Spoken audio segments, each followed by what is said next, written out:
الله أحد الله الصمد لم يلد ولم يولد ولم يكن له كفوا أحد. Kemarin kita udah bahas apa aja, Ron? Dari pertama itu. Pertama apa kemarin?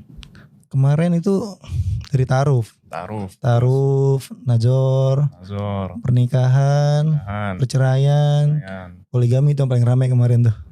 Poligami. Tuh yang kemarin nonton tuh pada ketawa-tawa tuh. Itu gimana mereka ya sama istrinya? Jangan nanya mereka, tanya Ana dong. Ana yang bahas soalnya. Gimana, aman ya? Aman. Insya Allah aman. Itu kan bagian dari sunnah kita. Ini sekarang kita mau cari topik yang beda lagi nih, tapi tetap dalam rumah tangga gitu. Oh gitu. Jadi beberapa pekan lalu itu Ana nonton ada video cuplikan gitu. Jadi si suaminya ini pulang kerja, capek banget. Istrinya di rumah main HP lagi rebahan. Terus suaminya bilang, ya intinya ngajak lah suaminya gitu, tanda kutip ngajak makan. Ya ngajak pokoknya lah gitu. Ngajak apa? Ya ngajak itu. Oh iya. Gitu ya. Terus gitu. Istrinya lagi main HP. Terus istrinya bilang, ngapain, aku kan capek ngurus rumah gitu. Aku juga ngurus anak-anak. Kamu enak tinggal minta gitu. Terus suaminya juga bilang, aku kan juga di luar kerja capek. Ya udah kalau sama-sama capek kita istirahat aja. Sama-sama tidur gitu. Tapi jangan gitulah istri, namanya suami kan. Tapi kan capek di rumah, Ron. Ngurus anak. Lah suami kerja di luar panas-panasan, pulang kerja campur sama lawan jenis di jalanan. Pas pulang ketemu istri yang halal ditolak. Nggak enak, Ram. Ya tapi gimana, di rumah kan juga capek istri. Ya harus ngerti lah istri. Nah itu gimana caranya, Ron? Ya harus bakti lah kepada suami.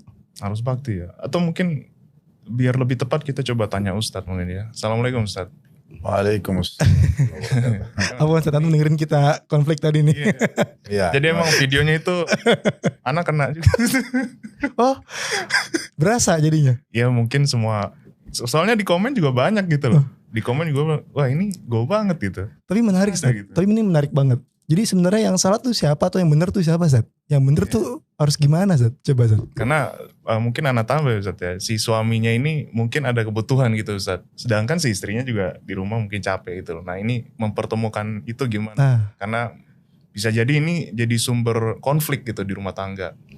Nah itu bagaimana, Zat? Baik, alhamdulillah wassalatu wassalamu ala rasulillah. Kalau kita langsung masuk ke contoh tadi, nanti kan ada rinciannya lagi. Suami pulang capek, kemudian dia butuh untuk dilayani oleh istrinya, terutama tanda kutip dalam masalah biologis. Sementara istri lagi bermain handphone dan dia langsung karena merasa terganggu, terusik dengan harus berhenti main handphonenya, akhirnya dia mengatakan, kan saya capek gitu. Terus langsung dia menyalahkan suaminya, kalau kamu enak-enak saja gitu, dari luar datang terus tiba-tiba mau dilayanin. Nah di sini secara zahir tentu yang salah wanita, ya, yang salah si istrinya. Dia harusnya memang bisa memahami kalau itu adalah kewajiban dia, yang merupakan hak suami dalam melayani suami. Kalau dia berhujjah, dia berargumentasi seperti tadi, misalnya mengatakan, ya saya capek juga misalnya. Terus kapan dia layani suaminya? Karena akan tiap hari kalau pulang akan berhujjah yang sama kan. Jadi dia harus bisa memanage waktunya. Masalah kapan dia bagi waktu buat anak-anak, kapan dia bagi waktu buat dirinya sendiri, kapan dia beribadah kepada Tuhannya, dan kapan dia memberikan hak suaminya. Karena Ibnu Taimiyah rahimahullah mengatakan, walaysa 'alal mar'ati ba'da haqqillahi wa rasulih aujabu min haqqiz zauj. Tidak ada lagi yang paling wajib bagi seorang wanita muslimah setelah hak Allah dan Rasulnya yang dia harus jalankan itu dibandingkan dengan hak suaminya. Dan dalam sebuah riwayat yang sahih kata Nabi SAW, awal yang akan dihisab bagi seorang wanita pada hari kiamat adalah hubungannya dengan Tuhannya dan hubungannya dengan suaminya. Jadi memang ini harus diperhatikan baik-baik. Yang jadi masalah kebanyakan wanita digoda oleh syaitan, memang dia justru menyepelekan masalah itu. Mungkin dia lebih peduli dengan kebutuhan dia pribadi, kebutuhan anak-anaknya, padahal dia lupa sebenarnya itu tetapi nomor satu adalah suaminya. Dalam hak suami itu Ustaz, Itu kira-kira ada penjelasannya nggak Ustaz di dalam dalil-dalil yang sahih? Taib. Jadi kalau kita fokus ke bahasan ini penting memang dalam masalah rumah tangga. Contoh misalnya saya waktu pertama nikah, saya bahasakan ke istri begini. Saya sama kamu ini adalah ibaratnya pegawai di satu perusahaan. Perusahaan itu namanya rumah tangga. Pemiliknya adalah Allah. Kalau saya menjalankan tugas yang merupakan kewajiban saya, yang hak kamu, atau sebaliknya kamu juga menjalankan tugas kamu yang merupakan kewajiban, berarti itu adalah hak saya, maka otomatis kita akan mendapatkan gajinya. Nah, kalau dalam bahasa agama itu pahala. Oleh karena itu setiap suami istri harus bisa memahami mana yang merupakan kewajiban dia, yang akhirnya merupakan hak pasangannya, dan mana juga yang merupakan hak dia, yang merupakan kewajiban pasangannya. Kalau kita fokus sekarang ke masalah kewajiban istri, yaitu merupakan hak suami, ini memang poin yang paling dasar yang harus dibahas dalam masalah rumah tangga. Karena ini adalah hak yang paling tinggi. Sebelum menikah, si istri ini punya kewajiban berbakti sama kedua orang tuanya. Dan itu di nomor satu kan. Ya dia harus santun, dia harus ramah, dia harus bakti. Makna bakti itu kan luas sekali. Dia berkhidmah, ya, kemudian dia mengalah. Itu semua masuk dalam masalah bakti. Dia mendahulukan orang tuanya. Dia tidak bertutur kata yang kasar misalnya. Nah setelah dia menikah, maka semua yang merupakan tadi skala prioritas buat kedua orang tua itu pindah ke suaminya. Jadi makna kalimat bakti sepenuhnya ini pindah ke suami. Jadi memang dia harus menjaga tutur katanya, ya, sikapnya, terus full pelayanannya, segala macam memang kepada si suaminya. Jadi pada saat orang tua atau si wali perempuan ini mengatakan saya nikahkan kamu sama anak perempuan saya Fulana binti Fulana dengan mas kawin ini, sama dengan si ayah mengatakan begini, ini anak perempuan saya dulu saya yang nafkahi, saya yang kasih makan, kasih minum, kasih perlindungan, pendidikan, segala macam ya. Dan dia pun berbakti dengan saya. Sekarang saya akan serahkan kepada kamu. Kamu terima gak? Iya saya terima nikahnya. Oke, sekarang udah pindah nih, silakan pindah ke rumah kamu, urus semuanya ya. Nah dengan serah terima itu, berarti sang ayah dari nomor 1 menjadi nomor 2 sekarang. Jadi nomor 2. Dalam banget maknanya ya. Akad nikah itu. Dan itu perpindahan tanggung jawab ya Ustaz ya. Dari seorang ayah ke seorang suami. Ya, dan suami di sini kenapa dia lebih besar nanti kedudukannya? Karena memang dia orang asing. Kalau ayah si wanita ini, dia pemilik sperma. Jadi wajar ya. Jadi itu seperti bagian dari tubuh dia. Jadi wajar saja kalau si anak itu harus bakti. Dan dia pun wajar memberikan perhatian ekstra. Tetapi kalau suami, orang asing. Kan tidak boleh menikah sama mahram kan. Dia orang dari luar.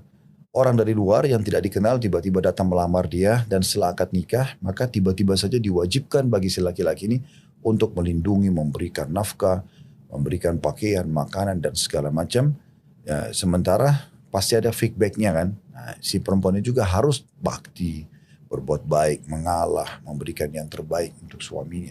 Itu kan perpindahan bakti dari orang tua ke suami, Ustaz. Ya. Tapi kalau kita ukur, Ustaz, lebih mulia mana, Ustaz? Mulia bakti sama orang tua atau mulia bakti sama suami, Ustaz? Tentu suami. Tentu suami. Karena setelah akad nikah tadi saya bilang itu sudah perpindahan transisi. Jadi kalau suami mengatakan jangan keluar rumah, terus ayahnya atau ibunya mengatakan nak datang ke sini. Dia gak boleh keluar selama suaminya belum izinkan.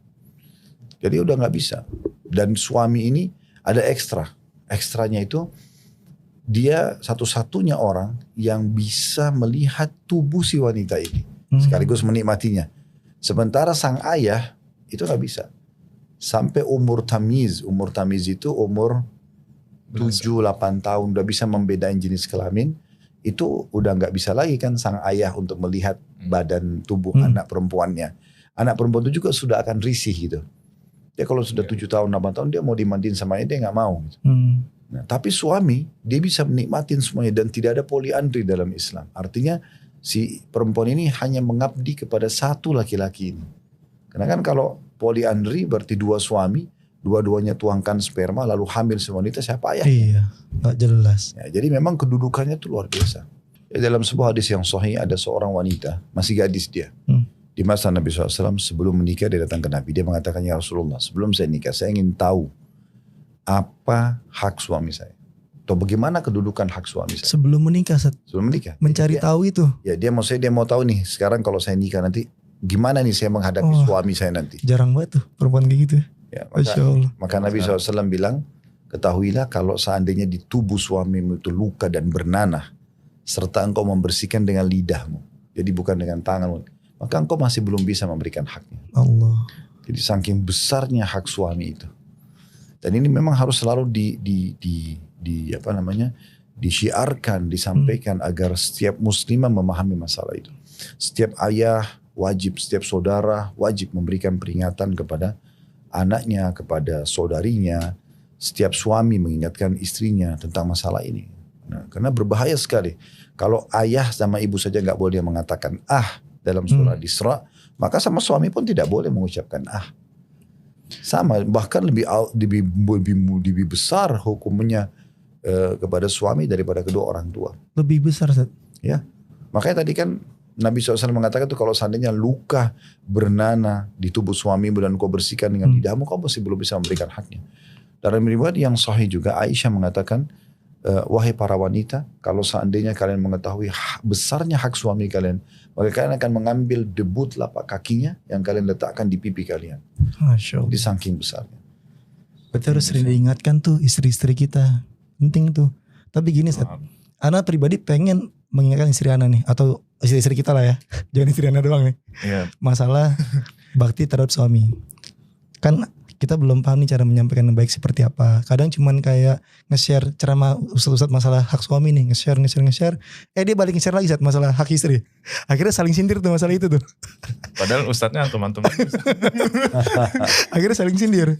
Cara yang paling baik gimana Ustaz untuk mengingatkan para istri itu paling baik? Memang harus ada momen dalam rumah kita itu di mana kita berbicara khusus masalah agama. Duduk bareng empat mata gitu. Ya, dan kita memang membicarakan masalah itu. Jadi itu kan pondasi dasar ya, masalah hak dan kewajiban kan pondasi dasar. Seperti kita kalau lagi baru melamar di perusahaan, kan kita nanya tuh pada HRD kan misalnya, apa nih tugas saya? Oke, nanti akan apa yang saya dapatkan kalau saya jalankan tugas itu? Apa ancamannya kalau saya tidak melakukan? Kan itu. Sehingga kita jalan di perusahaan itu kan nyaman karena kita tahu tugas kita mana, kita dapat apa, ancamannya apa. Nah seperti itu.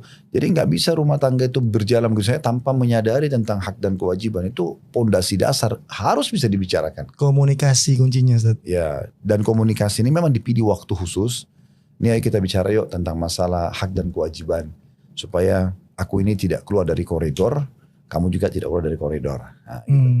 Dan di luar daripada kewajiban ini, berarti hukumnya sudah sunnah. Nah, kalau pasangan mau melakukan, silahkan. Kalau enggak, berarti bukan kewajiban dia. Nah, kita fokus ke masalah kewajiban ini supaya dia pun nyaman, dia fokus kepada kewajibannya yang merupakan hak kita sebagai suami, dan juga kita juga fokus kepada kewajiban kita yang merupakan hak dia. Di luar daripada itu, tambahan berarti sudah ekstra. Bisa dilakukan, bisa tidak. Kalau masalah tadi menarik Ustaz, masalah pelayanan gitu Ustaz. Pelayanan ini berarti karena mungkin suami ini ada kewajiban untuk menafkahi istri Ustaz ya. Jadi mungkin hak kita itu menerima pelayanan gitu. Kalau pelayanan ini definisinya seperti apa Ustaz? Apakah keseluruhan gitu? Mulai dari mungkin anak, terus masak atau segala macam? Semua. Semuanya Ustaz? Keseluruhannya. Tapi dari 100% kalau persentase kita presentasikan pelayanan itu 100% misalnya, 50%-nya biologis. Setengahnya? Ya, 50% biologis. Selebihnya 50% lagi itu yang lainnya, makanan, penataan rumah, anak-anak. Jadi kalau 50%-nya itu baik, yang sisanya itu tertopang biasanya. Tapi kalau yang 50% ini rusak, masalah biologis itu rusak, maka akan mengganggu 50% yang tersisa.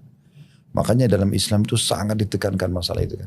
Kata Nabi SAW, istri manapun yang dipanggil oleh suaminya berhubungan kemudian dia tidak datang kecuali dilaknat oleh malaikat.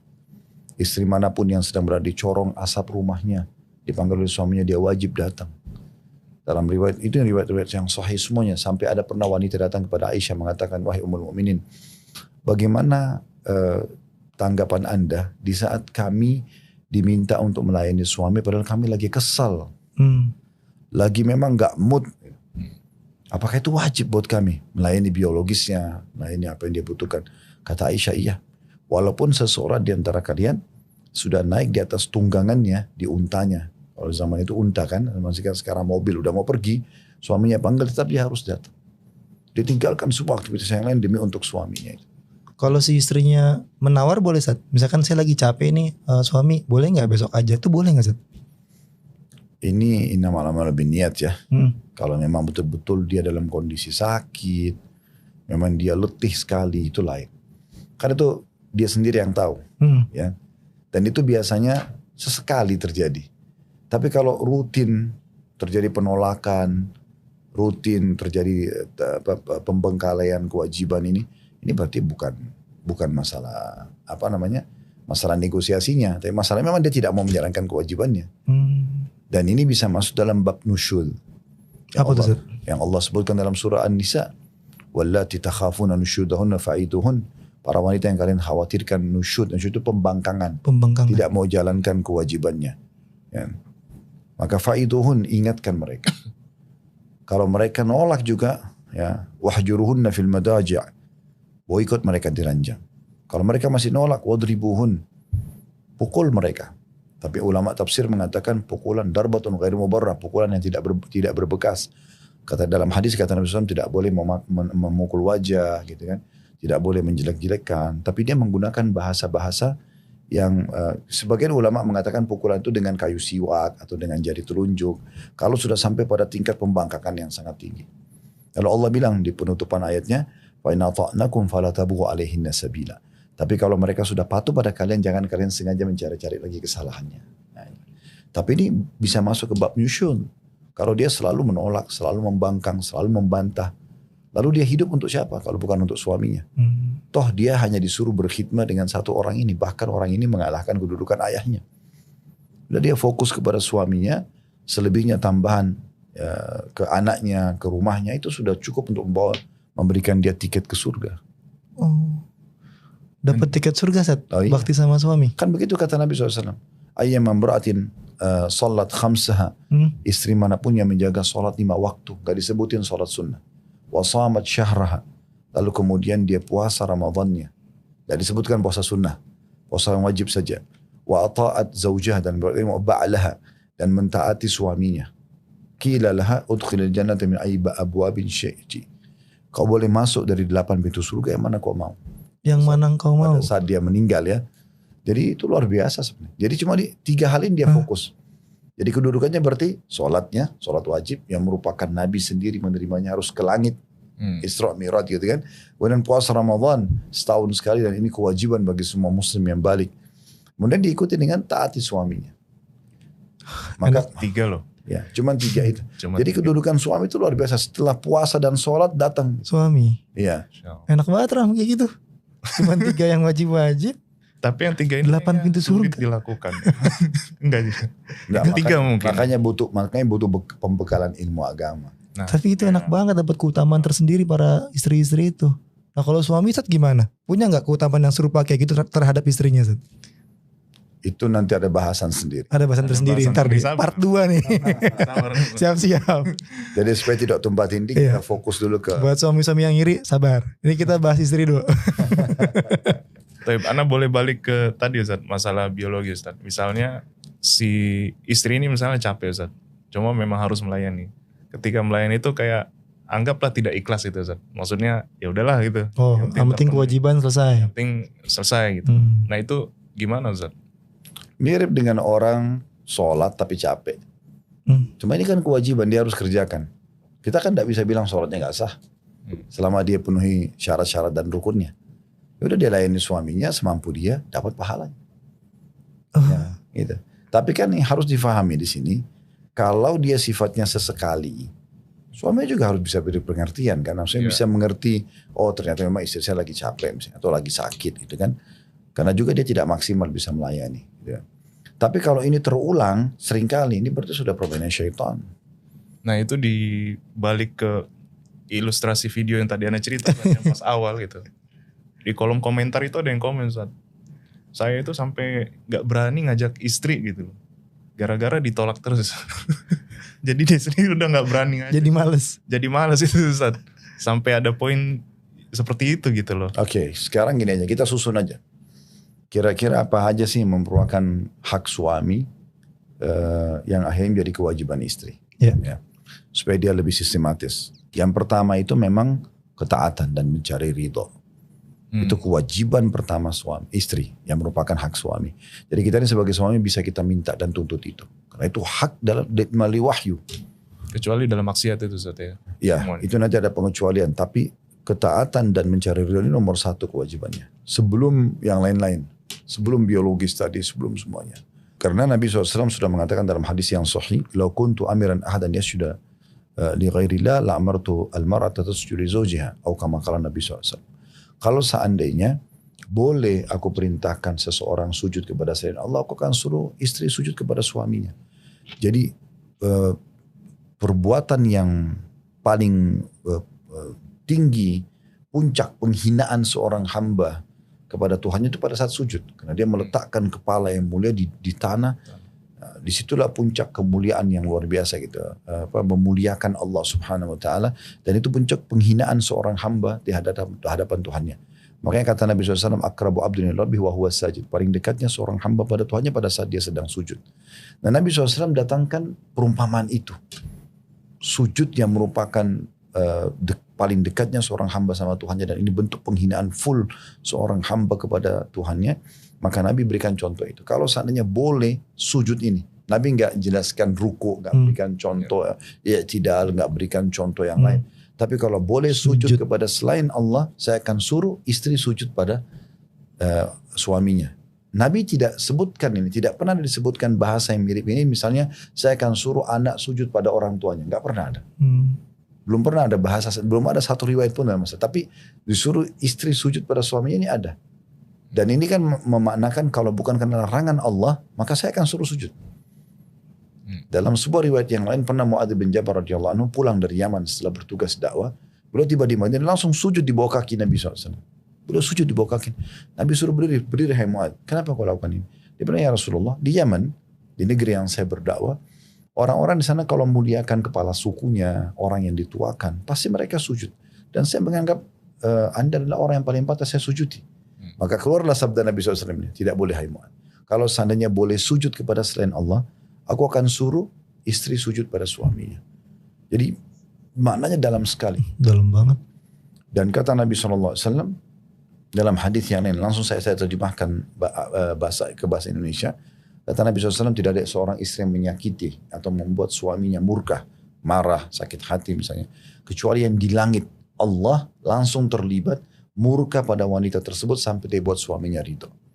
Jadi memang hubungan masalah keridoan suami membuat dia tersenyum, membuat dia terhibur, terpenuhi. Ini luar biasa ini. Ini langsung menjalin hubungan baik sama Tuhan Allah Subhanahu wa taala. Dan kalau dia rusak hubungan itu, maka dia rusak hubungannya sama Allah. Bisa dibilang ridho suami juga sama dengan ridho Allah nggak Ustaz? Enggak. Dia datang setelah ridho Allah. Datang setelah ridho Allah. Ya. Oke. Makanya tadi saya bilang Ibnu Taimiyah mengatakan tidak ada hal yang lebih wajib bagi seorang wanita ya setelah hak Allah dan Rasulnya dibandingkan hak suaminya. Jadi memang luar biasa dalam sekali itu. Dia harus cari keridhaan itu. Dan dalam hadis yang lain juga kata Nabi SAW, sehingga saya riwayat Imam Ahmad hadis ini, tidak ada wanita yang meninggal dunia kemudian suaminya ridho. Ridho itu kayak merasa kehilangan. Karena selama hidup dia berkhidmat, dia betul-betul loyalitas terhadap kepada suaminya. Kecuali pasti akan dimasukkan ke dalam surga. Masya Allah. Jadi dapat jaminan itu kuncinya di suaminya. Jadi untuk istri kalau sudah menikah, tidak ada lagi dikatakan ridho orang tuanya akan menjadi penyebab ridho surganya atau masuk surganya. Tapi ke suami. Ya. Jadi memang ini kedudukannya luar biasa. Maka oleh karena itu setiap wanita wajib memahami masalah ini. Betul-betul dan setiap orang tua mengingatkan anak perempuannya. Kunci surganya istri di suami. Ya. Dan ini poin pertama. Ini masalah keridoan dan taat. Keridoan dan taat. Ketaatan yang penting di sini adalah, tapi tadi Rama singgung, ya, ada pengecualian. Karena kata Nabi SAW, la ta'ata li makhlukin fi ma'siyati khaliq. Tidak boleh ada ketaatan pada makhluk. Di sini istri pada suaminya, anak pada orang tuanya misalnya, bawaan pada atasannya, masyarakat pada pemimpinnya misalnya. Tidak ada ketaatan kepada makhluk yang berbuat maksiat pada Sang Pencipta. Dalam riwayat lain, la ta'ata illa fi ma'ruf. Tidak ada ketaatan kecuali pada hal yang dibolehkan. Nah selama suami itu ngajak sesuatu yang tidak ada bau haram dalam agama, tidak dilarang. Kayak misalnya, tolong temanin saya di sini, ayo kita jalan sama-sama ke sana, ayo layani ini, ayo gini dan gitu. Maka itu wajib bagi dia. Wajib nurut. Jadi memang ini mencari keridhaan. Dan di sini memang sang istri harusnya memahami ini perintah Allah dan Rasulnya. Dia tidak ada lagi suaminya, tapi dia lihat perintah Allah dan Rasulnya. Banyak kan dalam agama itu, kayak kita bangun sholat malam, kayak kita pergi berjihad. Itu kan semua butuh pengorbanan yang besar. Kalau kita faham itu adalah perintah Allah dan Rasul dan kita kejar keutamaannya, maka akan mudah untuk dikerjakan. Ini poin pertama, gitu kan, yang merupakan kewajiban istri, kewajiban istri yang merupakan hak suami. Kemudian yang kedua, ini masalah tadi, masalah biologis itu. Jadi setelah keridhaan itu adalah masalah biologis. Jadi kita ini laki-laki memang Allah karunia sperma. Sperma itu ada kandungan zat panas, ada api. Yang memang dia itu panas. Dia kalau tidak terlampiaskan, kuasa Allah sebentar. Karena kan di situ bibit manusia. Jadi dia harus dituangkan supaya akhirnya manusia itu ada regenerasi kan. Nah, sekarang kalau supaya itu mau dituangkan, Allah berikan kita syahwat, Allah berikan kita rasa suka dan segala macam. Sehingga mau dituangkan. Kalau tidak kan mungkin kita tidak akan mau berpikir itu. Nah kalau dia tidak dituangkan justru biasanya lebih banyak mendatangkan emosi. Nah dalam rumah tangga itu banyak perempuan yang tidak paham. Suaminya emosional justru karena biologisnya terbengkalai. Tapi kalau biologisnya terpenuhi tadi yang saya bilang sebenarnya dari 100% pelayanan itu 50% itu adalah biologis. Kapan dia bisa memenuhi itu maka pasti hati suaminya lunak. Setuju Zat. Lancar-lancar aja pasti semuanya. Ya Ram ya. Dan ini mungkin berbeda, mungkin anak nyebrang sedikit Ustaz. Biologi suami ini sama istri berbeda Ustaz ya? Oh beda sekali. Itu sudah jelaskan panjang lebar oleh para ulama. Perempuan tidak punya apa-apa kecuali sel telur. Dan ini terjadi juga pada hewan, bukan cuma manusia. Mereka itu walaupun tidak terjadi interaksi biologis, mereka gak ada masalah. Kalau laki-laki gak bisa. Makanya santai aja dia. Main handphone pulang kerja gitu tadi. Ya. Kita yang gemeter. Iya. Dan memang terlalu banyak hadits berhubungan dengan masalah itu. Terlalu banyak. Bahkan saking pentingnya masalah biologis itu sampai Aisyah mengatakan dalam hadis Bukhari Muslim, Rasulullah SAW kalau menemukan kami sedang haid, berhalangan, dan beliau ingin menggauli kami. Berarti dalam kondisi beliau poligami ya, punya beberapa orang istri, tapi tetap aja wanita istri beliau yang sedang haid beliau gauli. Jadi saking luar biasanya pengaruh sperma itu kan, sampai tetap ada kebutuhan walaupun istri itu sedang haid. Jadi kata Aisyah menggambarkan, kami kalau sedang berhalangan atau sedang haid dan Rasulullah SAW ingin menggauli kami, maka beliau menyuruh kami mengencangkan kain di tempat keluar darah, kemudian beliau menggauli kami. Karena istimta atau menikmati istri itu dibolehkan dalam keadaan apapun, gitu kan? Dalam dengan gaya apapun kalau bahasa kita, kecuali dua hal yang dilarang: meletakkan kemaluan di kemaluan pada saat haid atau nifas, dan memasukkan kemaluan laki-laki ke dubur wanita. Selain daripada ini tidak ada masalah. Contoh misalnya onani haram kalau laki-laki kerjakan sendiri, tapi di saat istri yang lakukan tidak haram. Misal contoh, jadi dia bisa istimta, dia bisa menikmati itu. Jadi saking besarnya pengaruh sperma sampai seperti itu. Dan Nabi SAW pernah mengingatkan juga para sahabat.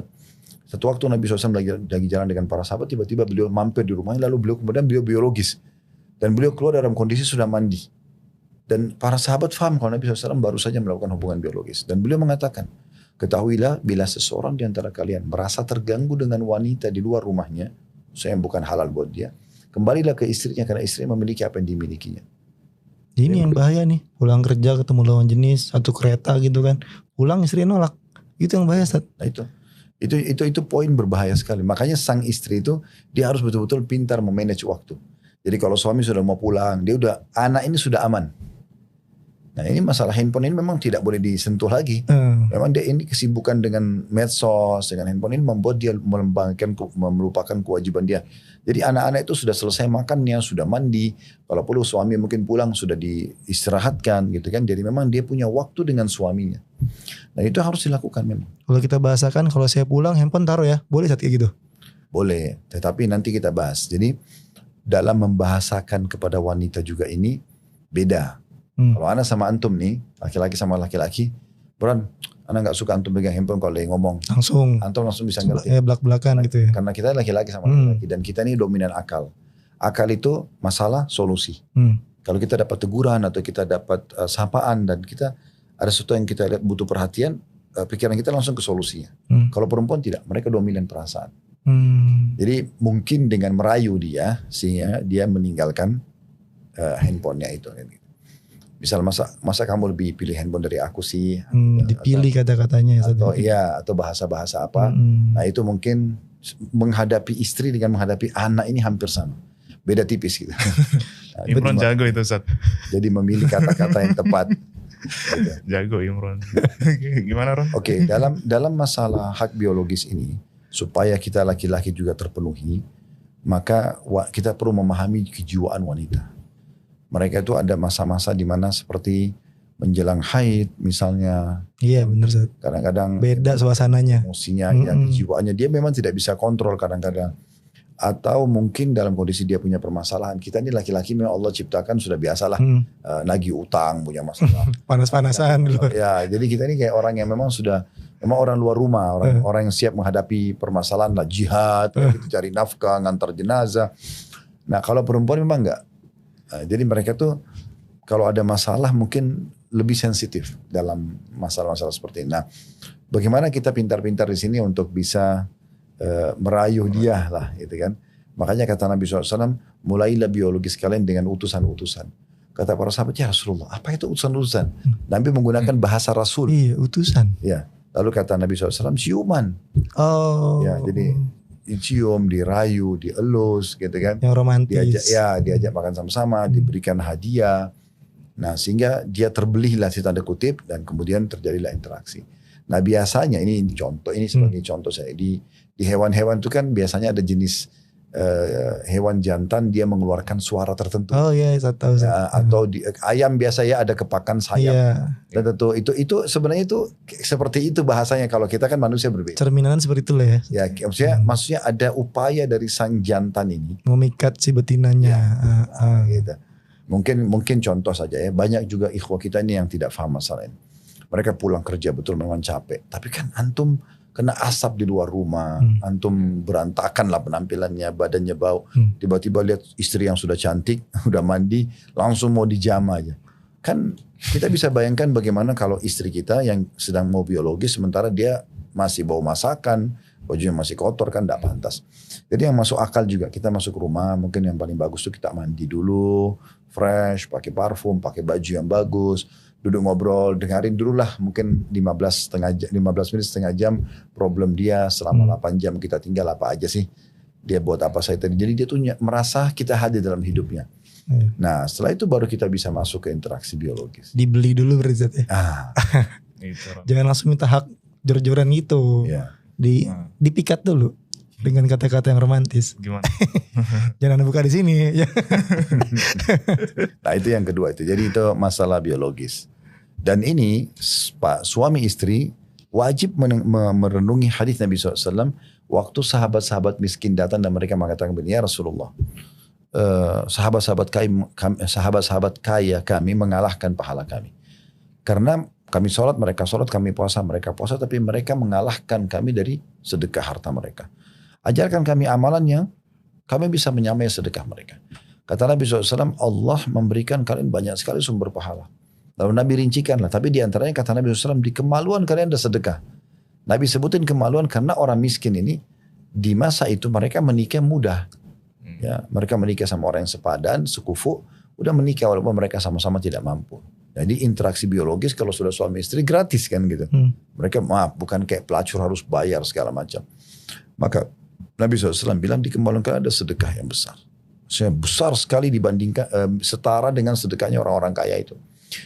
Sahabat faham, lalu mereka mengatakan, ya Rasulullah, apakah kami menggauli istri kami, dapat kenikmatan kami, dapat pahala juga? Kata Nabi SAW, kalau kalian letakkan pada yang haram dapat dosa gak? Kalau zina. Anda tanya.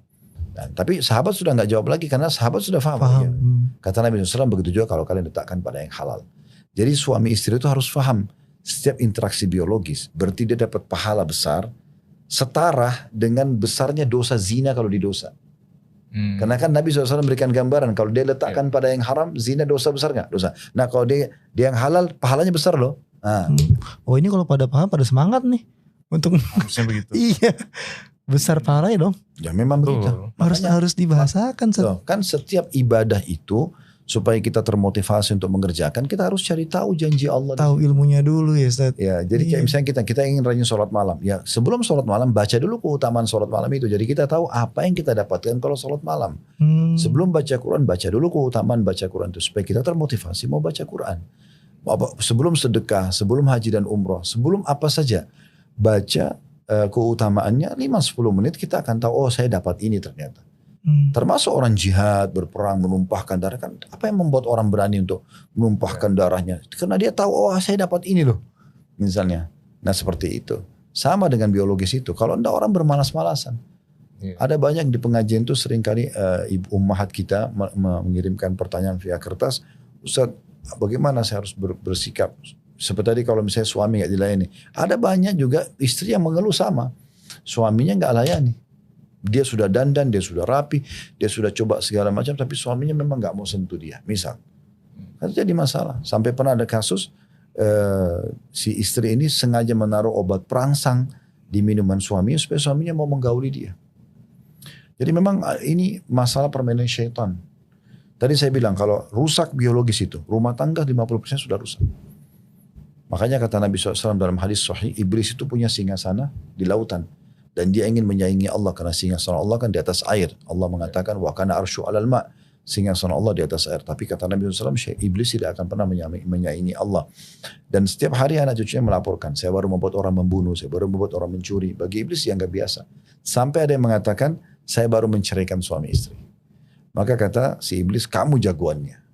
Bagaimana cara menceraikan suami istri? Nanamkan bibit-bibit kebencian. Bermula di situ bibit paling pertama adalah kalau bertengkar mereka tidak biologis. Karena kapan mereka biologis cair tuh masalahnya. Oh, oke. Biologisnya harus tidak. Jadi ngambekan sedikit aja 2 hari 1 minggu gak biologis. 2 hari 1 minggu kayak kenal tuh. Ini kehilangan pahala dan sangat membuka pintu-pintu syaitan nih. Makanya tidak boleh rusak biologis itu.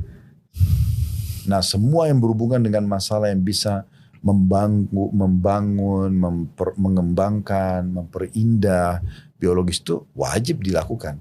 Kayak tutur kata gitu kan. Pokoknya semua cinta, rindu, apalah kekasih itu tuangkan semua kepada pasangan. Gombal-gombalnya pelajarin lagi tuh. Supaya nanti kalau dia pun digombal oleh orang lain tidak mempan. Bener Ustaz. Saya udah dibuat, suami saya sudah sering bilang kok. Gitu kan. Jadi berasa paling cantik sedunia ya Ustaz. Ya. Terus berpenampilan yang menarik bagi dia kan gitu. Yang umum lah orang pakai baju kaos ketat, orang pakai celana dalam khusus gitu-gitu apa. Terus kemudian pakai parfum yang disukai oleh dia gitu kan.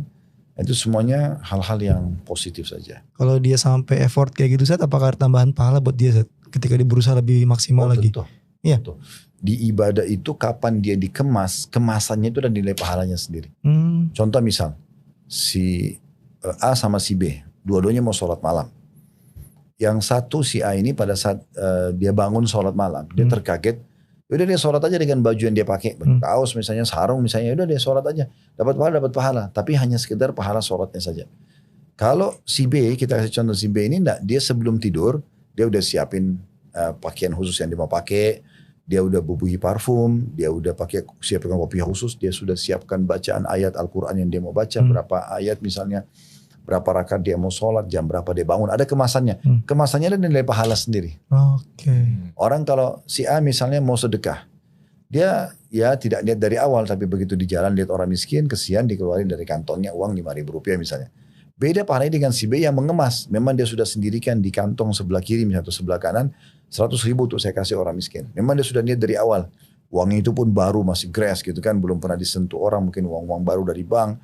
Nanti dia kasih khusus orang miskin. Jadi dia sudah mengemas itu. Walaupun nilainya sama, pahalanya beda Zat. Nah, karena ada kemasannya. Ada effort sedikit gitu. Iya. Ya. Jadi butuh kemasan. Nah, di sini juga bisa kita bumbuhi dengan hadis Nabi SAW, tahadu tahabu. Saling memberikan hadiah karena akan saling mencintai gitu ya. Jadi sering aja pulang bawa sesuatu makanan atau apalah. Saya pernah pulang ke rumah itu hanya karena waktu itu saya buru-buru pulang dari pengajian, saya hanya bisa bawa 2 permen. Mampir ke satu kios beli permen yang ada makanan anak, mainan anak, permen anak-anak yang ada payungnya, lollipop gitu kan. Saya cuma beli 2. Terus saya bilang, saya bawain sesuatu nih buat kamu. Saya sudah nunggu apa nih. Saya keluarin, ini cuma ini yang saya mampu beli. Tapi karena saya kasih dengan tulus, Dia dengan senyum menerimanya dan kami berdua makan itu. Dia pegang satu, pegang sambil kita ngobrol. Masya Allah. Tuh suami-suami tuh murah ya.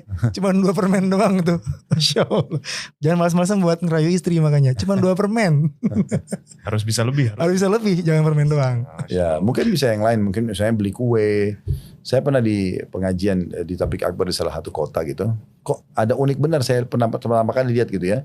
Pas menuju ke penginapan di kota itu, di pinggir jalan ada satu mobil khusus jual bunga mawar yang ditata rapi. Tapi warnanya tuh unik-unik. Ungu, biru, dongker gitu-gitu kan. Yang saya sendiri jarang lihat gitu. Tapi sudah ditata rapi dan penatanya juga unik. Saya tidak pernah lihat di Jakarta. Akhirnya saya bilang sama teman-teman tadi itu, berhenti sebentar. Kenapa Ustaz? Saya mau beli bunga itu. Mereka tunggu. Saya beli habis itu bawa ke mobil. Ustaz, untuk siapa? Untuk istri saya. Masya Allah. Loh Ustaz belikan istri? Ya mereka semua berapa 7-8 orang di mobil itu. Semuanya kayak kaget. Kok beli itu ya buat istri? Loh antum gak pernah beli buat istri antum? Enggak Ustaz. Loh harusnya beli sesuatu. Bisa membuat dia terbeli hatinya gitu kan. Merasa ada perhatian khusus dari suami. Masya Allah. Antum udah mencontohkan nih Sat ya. Udah ngajarin kita semua nih. Mungkin pada gak tahu nih kalau antum seromantis itu Sat. banyak orang belum pada tahu nih. Masya Allah ya. Udah kalau fix that. Masya Allah. Jadi itu memang berhubungan dengan masalah biologis tadi. Jadi yang pertama itu adalah ketaatan, taat dan keridhaan. Yang kedua masalah biologis. Nah yang ketiga ini berhubungan dengan masalah izin. Nah, ini hak suami nih, kewajiban istri. Jadi setiap istri kalau mau keluar atau mau aktivitas apapun itu izin sama suaminya. Terutama kalau keluar rumah atau memasukkan orang dalam rumah. Nah begitu dalam hadis disebutkan. Jadi kata Nabi SAW, makna hadisnya kalau seorang wanita keluar dari rumah tanpa izin suaminya, maka dilaknat sampai dia kembali. Kalau dalam riwayat lain, dan termasuk hak kalian dari istri kalian adalah mereka tidak boleh memasukkan siapapun ke dalam rumah kalian yang kalian tidak sukai. Nah berarti memang minta izin keluar dan juga memasukkan orang ke dalam rumah. Bahkan termasuk penyempurnaan adab dalam masalah hak yang ketiga ini, yaitu si istri tidak mengelola harta atau apapun keputusan dia kecuali dia libatkan suaminya. Bagaimana pendapat kamu begini, kalau saya begini seperti apa gitu ya. Betul dia melibatkan suaminya. Itu dalam kata Nabi SAW ya. Waktu ditanya, ayyun nisa'i khair. Wanita mana yang paling baik ya Rasulullah. Kata Nabi SAW, idza ra'aitha tasurruk. Kalau kau lihat kepadanya kau akan senang. Wa idza amartaha tuti'uk. Kalau dia engkau perintahkan dia patuh. Wala tukhalif fi maliha wa nafsiha. Dan dia tidak pernah bertolak belakang dengan keputusanmu sebagai suami di dirinya atau di hartanya. Nah itu wanita termasuk yang terbaik. Si istri wajib izin walaupun harus ke rumah orang tuanya. Wajib izin sih? Wajib izin. Nah makanya saya juga sering sampaikan supaya para suami itu memudahkan. Supaya jangan bermasalah di sini. Bilang aja. Setiap kali kalau mau izin, kalau mau keluar izin ya. Walaupun saya belum balas, yang penting sudah ketik WA misalnya. Sudah informasi. Ya, saya izin ya kesini ya misalnya ya. Mungkin kita lagi kebetulan sibuk kerja, lagi di jalan tidak sempat. Sementara dia urgent harus misalnya ketemu orang tuanya. Ya kan? Atau harus bawa anaknya ke rumah sakit. Maka ini semua yang penting dia sudah menyampaikan. Tapi tidak boleh keluar tanpa izin. Tidak boleh keluar tanpa izin. Kemudian yang keempat itu juga tidak boleh melakukan ibadah sunnah. Terutama di sini puasa sunnah. Ya, sementara suaminya ada kecuali dengan izinnya. Jadi kayak misalnya hari Senin, si istri ini biasa puasa Senin. Tapi karena suaminya lagi cuti di rumah hari Senin, dia harus izin dulu tuh. Misalnya hari Ahad nih, saya besok hari Senin mau puasa. Kan kebetulan kamu cuti. Kira-kira bisa nggak saya puasa? Nah, kalau dia bilang tidak ya enggak. Atau kalaupun dia puasa misalnya diizinkan, dan tiba-tiba suami minta dilayanin biologisnya, makan sama-sama, dia harus batalin. Karena kan kalau ketemu antara hak Allah yang wajib dengan hak makhluk yang wajib, kita dahulukan hak Allah. Kayak contoh misalnya kita lagi sholat fardu, kemudian anak lagi sholat fardu atau istri sholat fardu. Si anak dipanggil oleh orang tuanya. Ada hak wajib kan menjawab hak wajibnya makhluk ya. Saya ibu panggil nak atau ayah panggil nak, tapi si anak lagi sholat wajib. Gak boleh dia batalin sholat wajibnya. Karena ini hak Allah wajib ketemu dengan hak wajibnya makhluk. Tapi kalau ketemu antara hak sunnahnya Allah dengan hak wajib makhluk. Misalnya Contoh sholat tadi si fulan Masa? ini lagi sholat sunnah, dipanggil oleh ibu atau ayah, dia wajib batalkan. Nah, begitu juga dengan suami, suami lagi panggil istrinya, di sini hak wajibnya makhluk untuk dijawab, tapi dia lagi sholat sunnah, dia batalin. Nah, begitu juga dengan kalau dia lagi puasa sunnah, di sini kalau suami yang minta dilain segala macam ya dia harus batalkan. Masya Allah. Nah ini kurang lebih merupakan hak 4 poin yang merupakan, saya simpulkan, hak suami yang merupakan kewajiban istri. Jadi ada 4 Ron, coba diulang. A, Taat dan ridho, B, biologis. C, Apa tadi ya? izin. Izin.